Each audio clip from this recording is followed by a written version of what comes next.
say somebody's going from a standard type diet to a vegan diet, and then over 5 years, the depletion that they'll have and some of the consequences they'll have because of that. Yeah. Okay. Well, first of all, a person that decides on veganism for health reasons is misguided. Veganism will not long-term improve your health. It will short-term if you've come from a standard diet. Say 3 to 5 years is what it seems to be. After which, your health will catastrophically fail you at some point because of the vast destitution of nutrient required by human beings inherent in that dietary practice. Typically, on average, a vegan becomes unable to maintain any meaningful muscle mass. Now, there are 1 or 2 vegans out there taking gear, being bodybuilders on a vegan diet, saying, look, I'm a vegan bodybuilder.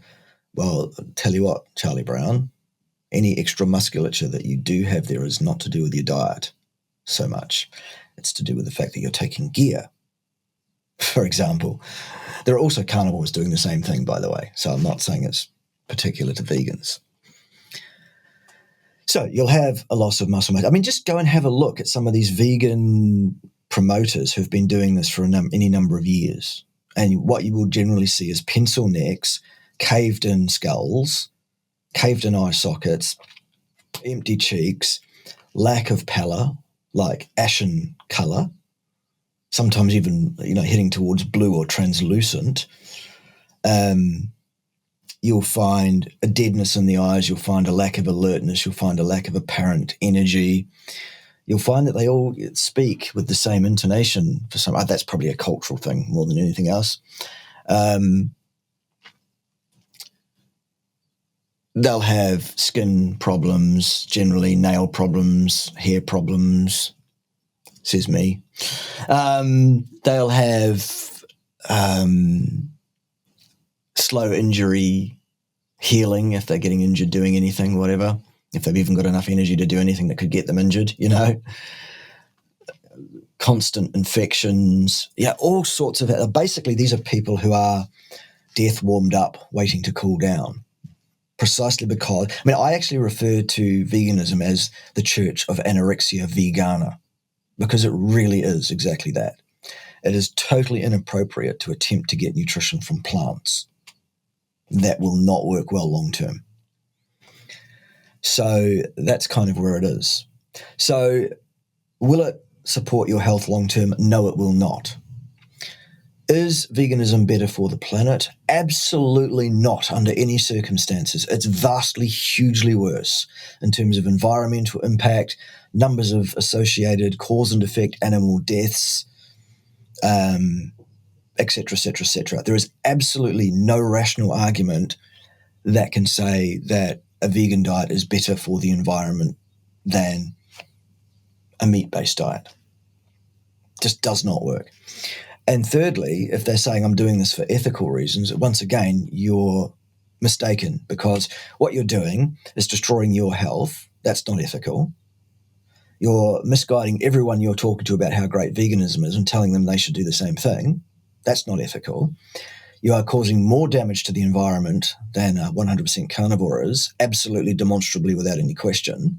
So that's not ethical. And you're claiming that overall this is better for the environment, which is nonsense.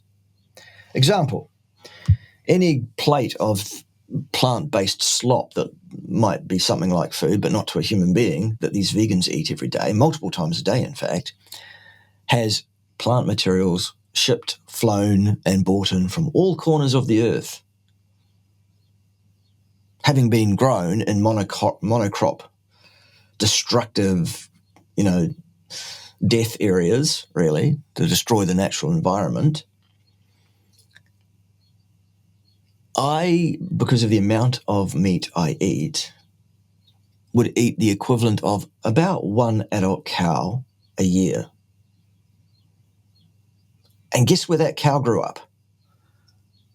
I can see the next one right now. It's about 10 yards from where I'm sitting. I'm looking out the window and it's eating the grass on my lawn through the fence because for some reason the grass is greener on my lawn than it is in its paddock. So the air miles on that beef, when it's time for that beef to be food for me, is not very many, is it? The home kill people come in, they kill the animal, they butcher it up for us. The farmer that owns that cow gets most of it, and because we live here, we get to share in some of that. That's awesome. When we have to go and buy meat, which we still do, we drive half an hour or so to a butcher that sources all their meat from the region here.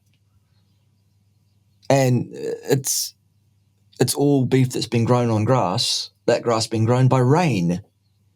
They're not irrigated, and we don't really need to irrigate so much here.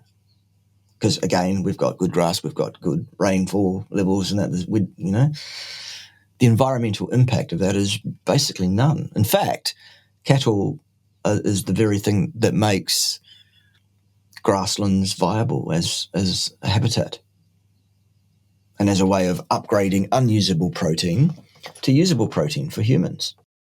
If you enjoyed that clip, press here for the full episode. I'll see you over there.